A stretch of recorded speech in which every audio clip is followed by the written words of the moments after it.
Well, if you've given the first 3 speeches, all about me, focus on gestures, and focus on vocal variety, your skill stack is really growing and you're becoming a more dynamic speaker in front of an audience. Dynamic means energetic, lively, and powerful. Speaking in front of an audience is a little bit like a superpower. Lots of people are scared by public speaking, but that's because they never learned the skills like you are, really understanding and building one skill on another. In the previous speeches, you've learned the basics of the physical end of public speaking, what you can do with your voice and body. Now we start to show you some additional tools to make your speeches even better. Today we're going to teach you the skill of using visual aids. Visual aids are things that you show the audience. They're used to help the audience better understand and remember what they've heard. Let's start by talking about different types of visual aids. The first is you as the visual aid.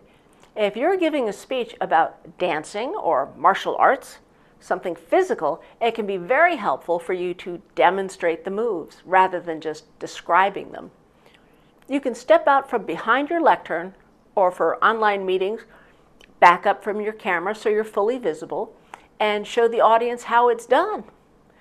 You can even add some audience participation by inviting the audience to try it themselves. Next is holding something for people to see.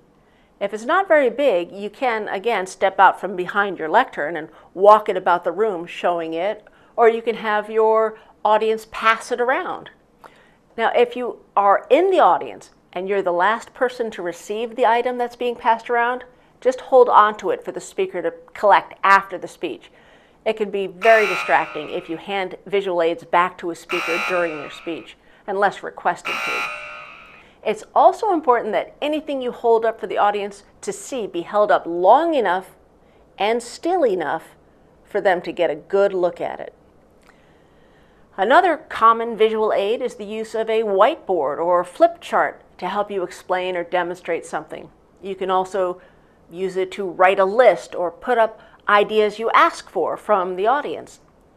You can also display items on an easel if available. Here are a couple of creative ways to use visual aids that I saw for speeches given at a couple of online clubs recently. The first example is a speech where the speaker had an assistant hold the camera and follow the speaker while she moved along a long countertop, talking about the visual aids she had laid out. The second example was for an online how-to speech. The speaker set up 2 cameras that he shared on the screen at the same time. One was pointed at him and the other at the paper he was using to demonstrate how to draw something. This way we could watch him explain his process and see him create it at the same time. Well, now's a good time to mention things you always want to avoid when using visual aids. First, avoid using visual aids that cause you to face away from the audience for a long time. Second, avoid using visual aids that limit your speaking. For example, showing a lengthy video, even if it's you speaking in the video.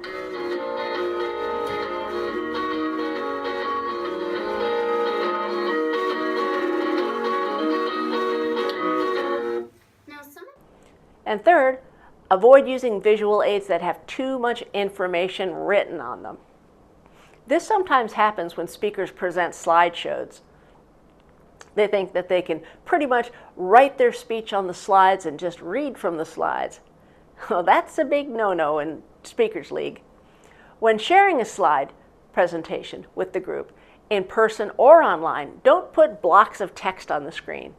If you're telling us about it, we usually don't need to also read it off the screen. You don't read your speech off your slides ever, and just use a minimal amount of text on them. Slides aren't there to tell you what to say for your speech. Sometimes members will put up a slideshow with only text. For example, for a book review speech in the intermediate level. Why did I choose this book? About the characters. What is this book about? other books I want to read. There's no reason to even have slides like these. Just hold up the book for a bit so the audience gets a good look at it, and then talk about why you chose it, the characters, what they're dealing with, and other books you want to read, and so on. So don't bother with slides if they're not necessary. Only use them if they'll help the audience better understand what you're talking about. They're for the audience, not you. Any wording should be as short as possible. In cases where you put a title on a slide, for example, Keys to Successfully Raising a Dog, don't read the title to the audience. A speech should flow like a conversation, and you wouldn't provide a title to the next thing you were going to talk about in a conversation. You'd never say, Plans for dinner. Mom, what are you making for dinner? The audience can see the title of the slide, so instead of saying aloud, Keys to Successfully Raising a Dog, you should say something like, there are 3 critical elements for raising your puppy into a balanced dog: exercise, discipline, and affection, in that order. Rather than using lots of words on your slides, think of your slides as a visually attractive starting point for the audience that doesn't give away the story that you're telling. As a bonus for you, the pictures on the slide are sort of a roadmap to remind you about what you'll talk about next. If you're in the intermediate or advanced level and need reminder cues about what you want to talk about, just create your own speech worksheet with short phrases to remind you. The rule of thumb for slides is the less text, the better. Here are a few more tips for slides. If you're using a projector for your slides, don't have it shine on you.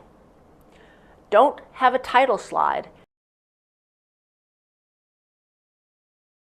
and don't have a thank you slide at the end. They're not necessary, and source and bibliography slides are not required in Junior Speakers League. Also, you don't need to have a slide show running through your entire speech. It's fine to just show 1 or 2 slides only when they're needed. If you want to include some text sections on the screen, keep them brief and try to set it up so that they appear just one at a time, so the audience won't tend to read ahead of where you are. Be sure to use presentation mode when displaying slides, so we see your slides full size and don't see the thumbnails and program icons on your computer.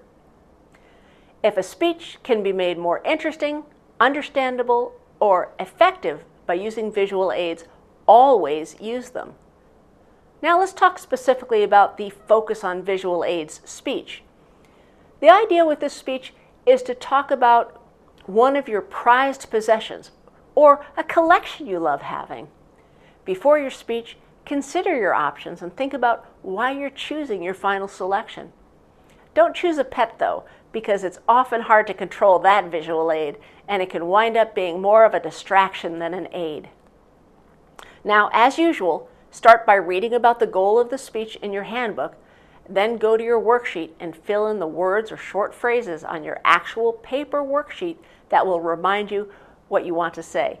Then get to practicing until you have strong eye contact, good gestures, and vocal variety, and smooth handling of your visual aids. You might find it especially helpful to record and watch videos of your practice of this speech to see how the visual aids are working. I wonder what I would choose to talk about for this speech. My custom ukulele? My Turkish box from my mother? My pickleball paddle? Maybe my family photo gallery wall? Or my neat Christmas tree topper?